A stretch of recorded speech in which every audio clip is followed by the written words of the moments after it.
ದೊಡ್ಡ ಪ್ರಮಾಣದಲ್ಲಿ ತಲೆ ಎತ್ತಾ ಇದ್ದಾವೆ ಅನ್ನಲಿಕ್ಕೆ ಮೈಸೂರಿನ ಘಟನೆ ಒಂದು ಉದಾಹರಣೆ. ಯಾರೋ ಒಬ್ಬ ವ್ಯಕ್ತಿ ಏನೋ ಒಂದು ಸ್ಟೇಟಸ್ ಹಾಕಿದ ಅಂತ ಹೇಳಿ ಇಷ್ಟು ದೊಡ್ಡ ಪ್ರಮಾಣದಲ್ಲಿ ಗಲಭೆ ಮಾಡೋದು ಇದು ಪೂರ್ವ ತಯಾರಿಯಿಂದ ಆಗ್ಲಿಕ್ಕೆ ಸಾಧ್ಯ ಇಲ್ಲ. ಕಾಂಗ್ರೆಸ್ ಸರ್ಕಾರ ಬಂದ ಮೇಲೆ ಮತಾಂಧ ಶಕ್ತಿಗಳು ದೊಡ್ಡ ಮಟ್ಟದಲ್ಲಿ ತಲೆ ಎತ್ತುತ್ತಾ ಇವೆ ಅಂತ ಹುಬ್ಬಳ್ಳಿಯಲ್ಲಿ ಪ್ರಹ್ಲಾದ್ ಜೋಶಿ ಹೇಳಿಕೆಯನ್ನ ಕೊಟ್ಟಿದ್ದಾರೆ. ಮೈಸೂರಿನ ಘಟನೆ ಪೂರ್ವ ತಯಾರಿಯಿಂದಾಗಿದೆ. ಇದು ಸಂಪೂರ್ಣ ತನಿಖೆ ಆಗಬೇಕು. ಇದು ಗಂಭೀರವಾದ ವಿಷಯ ಆಗಿದೆ. ಕಾಂಗ್ರೆಸ್ ಅಧಿಕಾರಕ್ಕೆ ಬಂದ ಮೇಲೆ ಪಿಎಫ್ಐ, ಎಸ್ಡಿಪಿಐ ಕೇಸ್ ವಾಪಸ್ ಪಡೆದ್ರು. ಹಳೆ ಹುಬ್ಬಳ್ಳಿ ಕೇಸ್ ವಾಪಸ್ಸಾತಿಯಿಂದ ದೊಡ್ಡ ಕುಮ್ಮಕ್ಕು ಬಂದಿದ್ದು ಇಸ್ಲಾಂ ಮತಾಂಧ ಶಕ್ತಿಗಳು ಕಾಂಗ್ರೆಸ್ ಬೆಂಬಲದಿಂದ ಈ ರೀತಿ ವರ್ತನೆ ಮಾಡ್ತಿದ್ದಾರೆ. ಕಾಂಗ್ರೆಸ್ ಎಡಬಿಡಂಗಿತನದಿಂದ ಈ ಪರಿಸ್ಥಿತಿ ನಿರ್ಮಾಣವಾಗ್ತಾ ಇದೆ. ಈಗಾಗಲೇ ದೇಶದಲ್ಲಿ ಕಾಂಗ್ರೆಸ್ ಇಲ್ಲ, ನಮ್ಮ ರಾಜ್ಯದಲ್ಲಿ ಕೂಡ ನಿಮ್ಮನ್ನ ಕಿತ್ತೊಗಿತಾರೆ. ಕಾಂಗ್ರೆಸ್ನವರಿಗೆ ಮುಸ್ಲಿಂ ಅವ್ರು ಮಾತ್ರ ಬೇಕಾ? ಗೃಹ ಸಚಿವರು ತಮ್ಮ ಐಡಿಯಾಲಜಿಗೆ ತಕ್ಕ ಹಾಗೆ ಮಾತನಾಡ್ತಾರೆ. ಕಾಂಗ್ರೆಸ್ ಇದನ್ನ ತುಷ್ಟೀಕರಣಕ್ಕೆ ಬಳಸಿಕೊಳ್ಳಲಾಗ್ತಾ ಇದೆ ಅಂತ ಆರೋಪ ಮಾಡಿದ್ರು. ಸಾರ್ವಜನಿಕ ಆಸ್ತಿ ಪಾಸ್ತಿ ಹಾನಿ ಮಾಡ್ತಾರೆ. ಆಮೇಲಿಂದ ನಮ್ಮ ವ್ಯವಸ್ಥೆಯಲ್ಲಿ FIR ಆಗಿ ಕೇಸ್ ಆಗಿ ಈಗ ಚಾರ್ಜ್ ಶೀಟ್ ಆಗಿ ವಿಚಾರಣೆ ನಡೆದು ಶಿಕ್ಷೆ ಆಗೋ ತನಕ ವರ್ಷಗಟ್ಟಲೆ ಆಗ್ತದೆ. ಅದಾದ ನಂತರ ಕೆಲವ್ರಿಗೆ ಶಿಕ್ಷೆ ಆಗ್ತದೆ, ಕೆಲವರಿಗೆ ಕಾನೂನಿನ ಲೂಪೋಲ್ಗಳಿಂದನೋ ಮತ್ತೊಂದು ಅಥವಾ ವ್ಯವಸ್ಥೆಯಲ್ಲಿನ ಲೂಪೋಲ್ಗಳಿಂದನೋ ಅವರು ಹಾಳಾಗ್ತಾರೆ. ಅದನ್ನು ತುಂಬ ಕೊಡೋರು ಯಾರು? ಟ್ಯಾಕ್ಸ್ ಕೊಡೋರು ಯಾರು? ಮೆಜಾರಿಟಿ ಆಫ್ ದಿ ಟ್ಯಾಕ್ಸ್ ಕೊಡೋರು ಹಿಂದೂಗಳು. ಅವ್ರು ಟ್ಯಾಕ್ಸಿನ ಹಣ ಇದೇ ರೀತಿ ಉಪಯೋಗ ಮಾಡೋದು ಕಾಂಗ್ರೆಸ್ ಪಾರ್ಟಿಯವರು. ಅವ್ರ ಕಡೆ ಒದ್ದು ವಸೂಲು ಮಾಡೋದು ಬರೀ ಅಷ್ಟ ಅಲ್ಲ, ಯಾರ್ಯಾರಾದರೂ ಉಳಿಯೋದ ಕಂಡು ಬಂದಾರ ಅವ್ರನ್ನ ಒದ್ದು ವಸೂಲು ಮಾಡಬೇಕು. ಮತ್ತು ಅವ್ರದ್ದು ಏನೇನೋ, ಯಾಕಂದ್ರೆ ಇದರಲ್ಲಿ ಅನೇಕ ಸಮಾಜ ವಿದ್ರೋಹಿ ಶಕ್ತಿಗಳು ಕ್ರಿಮಿನಲ್ ಆಕ್ಟಿವಿಟಿ ಮಾಡೋರಿದ್ದಾರೆ ಅನ್ನುವಂಥದ್ದು ಮಾಹಿತಿ ಇದೆ. ಅವರೆಲ್ಲ ಕ್ರಿಮಿನಲ್ ಆಕ್ಟಿವಿಟಿಗಳನ್ನ ಬಂದ್ ಮಾಡಬೇಕು. ಸರ್ಕಾರಕ್ಕೆ ತಾಕತ್ತಿದೆ ಸರ್. ಈಗ PFI ಸಂಘಟನೆ ನಿಷೇಧನೆ ಮಾಡಿದ್ರು, ಬೇರೆ ಬೇರೆ ಸಂಘಟನೆ ಹೆಸರಲ್ಲಿ ಆಕ್ಟಿವಿಟೀಸ್ ಮಾಡ್ತಾ ಇದ್ದಾರೆ ನೋಡ್ರಿ. ಅವರು ಮಾಡ್ತಾ ಇರೋದು ಈ ಥರದ ಕೇರಳ, ಕರ್ನಾಟಕ, ತೆಲಂಗಾಣ ಇದೇ ರಾಜ್ಯಗಳಲ್ಲಿ ಮಾಡ್ತಾ ಇದ್ದಾರೆ. ಬೇರೆ ಕಡೆ ಸರ್ಕಾರಗಳ ಗಟ್ಟಿಯಾಗಿದ್ದಾವೆ. ಹಾಗಾಗಿ ವೆಸ್ಟ್ ಬೆಂಗಾಲ್ದಲ್ಲಿ ಒಂದು ರೀತಿಯ ಮತಾಂಧತೆ ಬೇರೆ ರೀತಿ ಇರ್ತದೆ. ಅದು ಮತಾಂಧತೆಯ ಪರಾಕಾಷ್ಠೆ ಅದು ವೆಸ್ಟ್ ಬೆಂಗಾಲ್ದಲ್ಲಿ ಇರುವಂಥದ್ದು.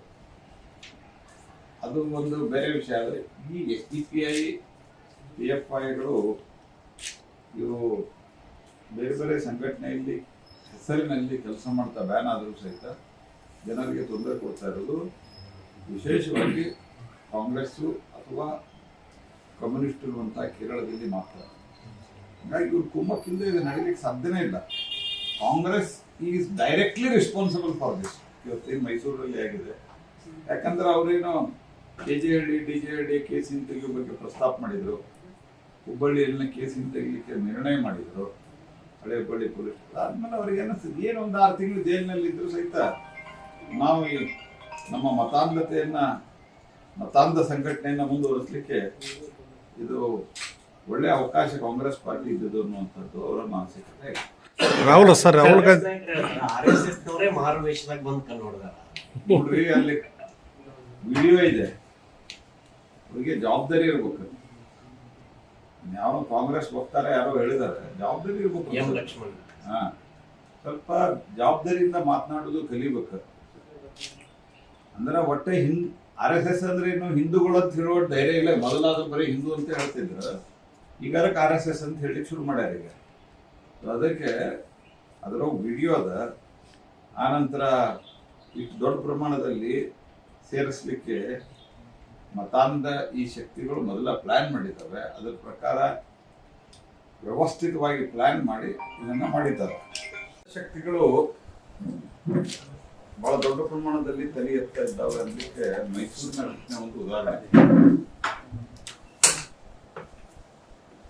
ಮೈಸೂರಿನಲ್ಲಿ ಯಾರೋ ಒಬ್ಬ ವ್ಯಕ್ತಿ ಏನೋ ಒಂದು ಸ್ಟೇಟಸ್ ಹಾಕಿದ ಅಂತ ಹೇಳಿ ಇಷ್ಟು ದೊಡ್ಡ ಪ್ರಮಾಣದಲ್ಲಿ ಗಲಭೆ ಮಾಡೋದು ಇದು ಪೂರ್ವ ತಯಾರಿಯಿಂದ ಆಗ್ಲಿಕ್ಕೆ ಸಾಧ್ಯ ಇಲ್ಲ. ಇದರಲ್ಲಿನ ಎಲ್ಲಾ ಆಯಾಮಗಳಲ್ಲಿ ತನಿಖೆ ಆಗಬೇಕು. ಯಾಕಂದ್ರೆ ಇವತ್ತು ಕೆಲವು ಆನ್ಲೈನ್ ಮಾಧ್ಯಮದಲ್ಲಿ ಬಂದಿದೆ. ಅವನಷ್ಟಕ್ಕೆ ಅವನು ವಾಟ್ಸಾಪ್ದಲ್ಲಿ ಎಲ್ಲೋ ಇರ್ತದ, ಯಾರು ಹಾಕಿದ್ದಾನೆ ಅಂತ ಈಗ ಅರೆಸ್ಟ್ ಮಾಡಿದ್ದಾರೆ. ಅದನ್ನ ಅವನು ಅಂಗಡಿಯಲ್ಲಿರುವಂತಹ ಕೆಲವರು ಕೆಲಸಗಾರರು ಮಾಡಿ ಮಾಡಿದ್ದಾರೆ ಅಂತ ಈಗ ಬಂದಿದೆ. ನನಗೆ ಇದ್ರ ಬಗ್ಗೆ ಸಂಪೂರ್ಣವಾದಂತಹ ಫಸ್ಟ್ ಹ್ಯಾಂಡ್ ಮಾಹಿತಿ ಇವತ್ತು ಈ ವಿಷಯದ ಬಗ್ಗೆ, ಉಳಿದ್ರ ಬಗ್ಗೆ ನಾನು ಮಾತಾಡಿದ್ದೀನಿ ಅಲ್ಲಿ ಸಂಬಂಧಿಸಿದವರಿಗೆ, ನನಗೆ ಗೊತ್ತಿಲ್ಲ. ಆದ್ರೆ ಅಂದ್ರೆ ಒಂದು ರೀತಿಯಲ್ಲಿ ತಯಾರಿ ಗಲಭೆ ಮಾಡಲಿಕ್ಕೆ ಎಲ್ಲಾ ಕಾಲದಲ್ಲೂ ಯಾವ ರೀತಿ ತಯಾರಿ ಇಟ್ಕೊಂಡಿರ್ತಾರೆ ಅನ್ನೋದು ಇದು ಅತ್ಯಂತ ಗಂಭೀರವಾದಂತಹ ವಿಷಯ ಇದು. ಹಾಗಾಗಿ ಇವತ್ತೇನಿವರು ಈ PFI SDPI ಮೇಲೆಲ್ಲ ಏನೋ ಕೇಸ್ಗಳನ್ನು ಹಿಂತಕೊಂಡ್ರು,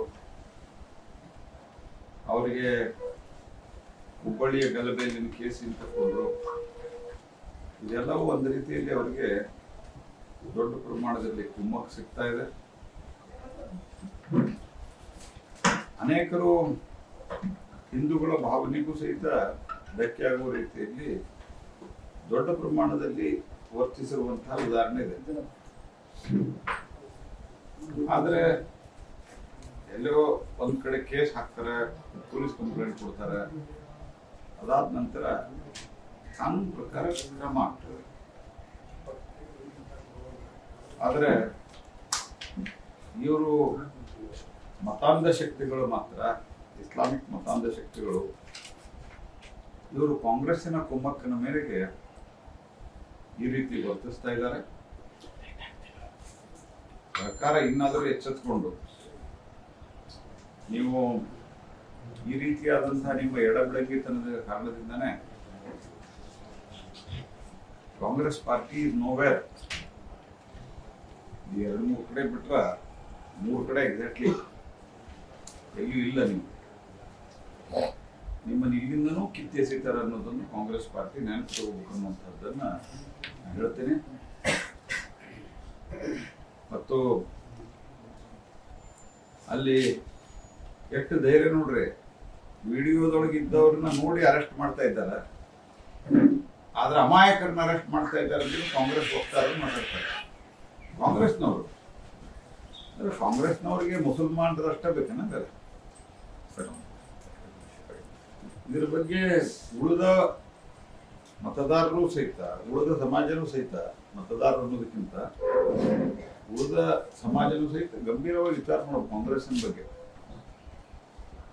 ತಪ್ಪು ಮಾಡಿದ್ರೆ ಕಾನೂನು ಇದೆ ದೇಶದಲ್ಲಿ, ಅದ್ರ ಪ್ರಕಾರ ಕೋರ್ಟ್ನ ಕೇಸ್ ಹಾಕಿ ಕೋರ್ಟ್ ಶಿಕ್ಷೆ ಕೊಡ್ತದೆ, ಕಾನೂನು ಕೈ ತೆಗೆದುಕೊಳ್ಳೋದು. ಅರೆಸ್ಟ್ ಮಾಡಿದ್ರೆ ಕಾಂಗ್ರೆಸ್ನವರು ಅವ್ರು ವಕಾಲತ್ ವಹಿಸೋದು.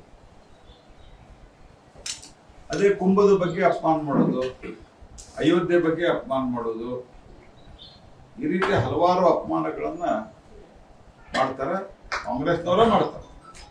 ಆದ್ರೆ ಇವರು ಇಷ್ಟೊಂದು ದೊಡ್ಡ ಪ್ರಮಾಣದಲ್ಲಿ ಗಲಭೆ ದೊಂಬಿ ಆ FIR ಮತ್ತು ಅವರು ಪ್ರಾಥಮಿಕ ವರದಿಯಲ್ಲಿ ಸಲ್ಲಿಸಿರುವಂತಹದ್ದು ಅನೇಕ ಪೊಲೀಸರ ಹೆಣಗಳ ಬೀಳ್ತಿತ್ತು, ಹುಬ್ಬಳ್ಳಿಯಲ್ಲಿ ಆಗಿ ತಳಿ ಹುಬ್ಬಳ್ಳಿಯಲ್ಲಿ, ಅದೇ ರೀತಿ ಇದು ಕೂಡ ಆಗಿದೆ ಅನ್ನುವಂಥ ಮಾತನ್ನ ಅದರಲ್ಲಿ ಉಲ್ಲೇಖ ಆಗಿದೆ ಅನ್ನುವಂಥ ಅಂಶ.